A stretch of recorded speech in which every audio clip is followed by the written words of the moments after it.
Hi, I'm Eva Murphy from Electronic Engineering at IT Sligo, and this is my Leaving Cert Maths Grinds channel. I'll regularly add new videos for both higher and ordinary level maths, so make sure you subscribe below and click the bell icon to be notified of new videos. Right, let's have a look at algebraic Surd equations. So there's an example of one given there, solve x equal to root x plus x. Okay, so the general guidelines for surd equations are as follows. So when there's just one surd, like there is in this one, okay, so there's just one surd, one square root sign, you isolate it on its own on one side, we then square both sides and we solve it, and then just check your answers. Okay, so that will make more sense when I do it. You also have equations with two surds. So the general steps is move a surd to each side of the equation. And when I say each side, I mean each side of the equals to sign. Square both sides, isolate any remaining surds. Square both sides again to remove any remaining surd. Solve the remaining equation, check your answers. And again, that will make more sense when we start looking at a couple of examples. Okay, so let's try this one first. Solve x is equal to root x plus 6. So the first step is telling us is to isolate the surd on one side, square both sides and solve. Okay, well our surd is already on its own on one side of the equation, so we can go ahead and square both sides. So square both sides.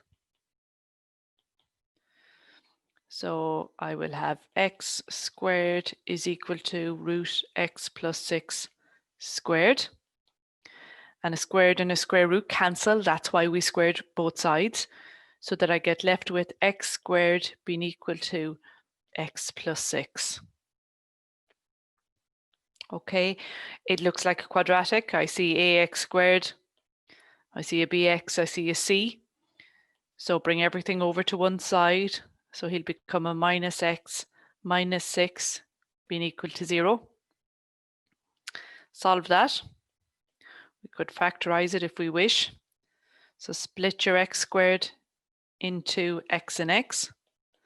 Split minus 6 into, so right, let's look at the factors of minus 6. Minus 6 plus 1 plus 6 minus 1 plus 3 minus 2 minus 3 plus 2. Okay, so which factors, when we add them together, gives us that minus 1 that's there in front of the x? So it'd be the minus 6 plus the 1. Minus 6 plus 1 goes in like that. Oh, I'm wrong. My apologies. Because that gives me 5. Okay, I need minus 1 in the middle. So minus 3 plus 2 is the proper ones. Okay, so minus 3 plus 2 goes in there. Okay, some of you might have learned it that you check like this. I get minus 3x, I get plus 2x here, and that's how I get the minus x in the middle. Okay, I just take care of my signs here rather than doing the bit in red. Okay, so x minus 3 equals 0, x is equal to 3. My other factor, x plus 2 is equal to 0, so x is equal to minus 2. Okay, with these ones, you should always check your answer. So I'm going to say to check over here. Okay, so when x is equal to 3, we get, well, we know x is equal to square root of x plus 6. So you will get 3 being equal to root 3 plus 6. The square root of 3 plus 6 is root 9, so 3 is equal to 3. Okay, so x is equal to 3 is definitely a solution. Let's check x is equal to minus 2. Well, I get x being equal to root x plus 6. And then I sub in my minus 2. So minus 2 is equal to root minus 2 plus 6. Minus 2 is equal to Minus 2 plus 6 is 4. Minus 2 is equal to 2. Well, that's not correct. Okay, so that is not a solution. So we discard that solution. So your answer is x is equal to 3. Now, the typical questions that as a student should ask about this is, why did we square both sides? Why did we why did we discard a solution? Why did I check? How did I know to check in the first place? Okay, well, this is the reason why. When you square both sides, you create a quadratic. And a quadratic always has two solutions. However, our original equation was not a quadratic, it was a linear equation. Okay, the number of solutions to an equation is the highest power of x. And if you look at our powers of x here, well, that's x to the power of 1. This is x to the power of 1. So this equation has one solution. We introduced two solutions when we squared both sides to get rid of the square root sign.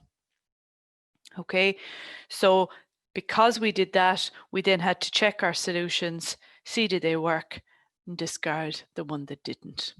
So when you force a quadratic like we did here for whatever reason, you then need to check your solutions.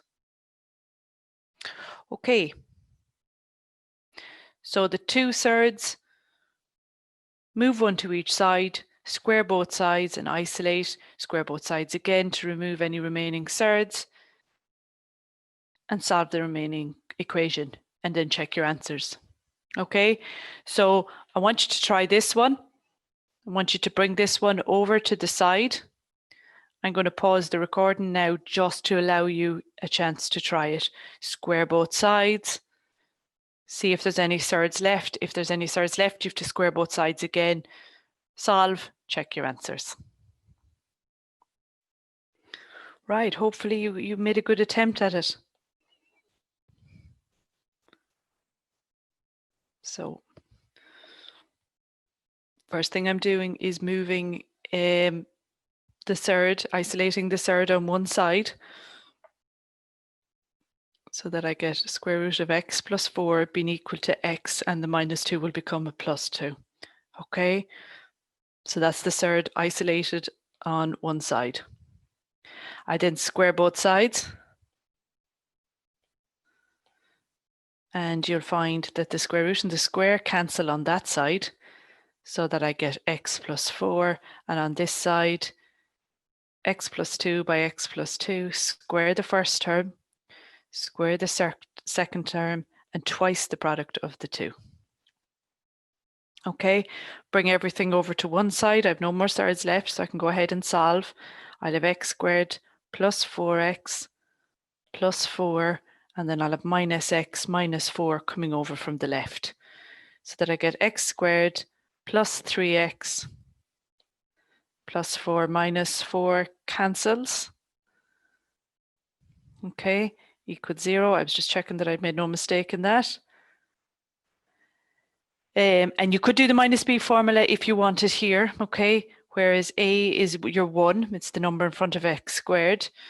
B is your 3, it's the number in front of x, and your c is 0, okay? So you could do that, no problem at all. It is a kind of a quadratic with your c term being 0. Or the easier way to do it is to factor out an x, so you're left with x plus 3 being equal to 0. And then again, let both factors equal 0, so x is equal to 0 is one answer. X plus 3 equal to 0 will give you the second answer, so x is equal to minus 3. Okay, let's test our answers. So let's test x is equal to 0 first. So I'm going to get the square root of 0 plus 4 minus 2 being equal to 0. So square root of 0 plus 4 is the square root of 4, which is 2. Minus 2 is equal to 0. Well, that one is fine. He's good. Let's test x is equal to minus 3. Well, we're going to get the square root of minus 3 plus 1 plus 4, sorry, I'm doing it in my head, being equal to minus 3.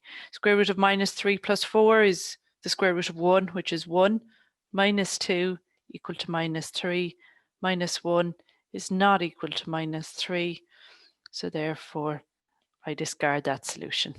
So my answer is x is equal to 0. If you've enjoyed this video, then why not join us in IT Sligo and use maths in practice? In conjunction with industry, we've designed an exciting new program in electronics and self-driving technologies, which uses cutting-edge techniques such as artificial intelligence, computer vision, and virtual and augmented reality. You'll need a H5 in maths to qualify. Check out the link below.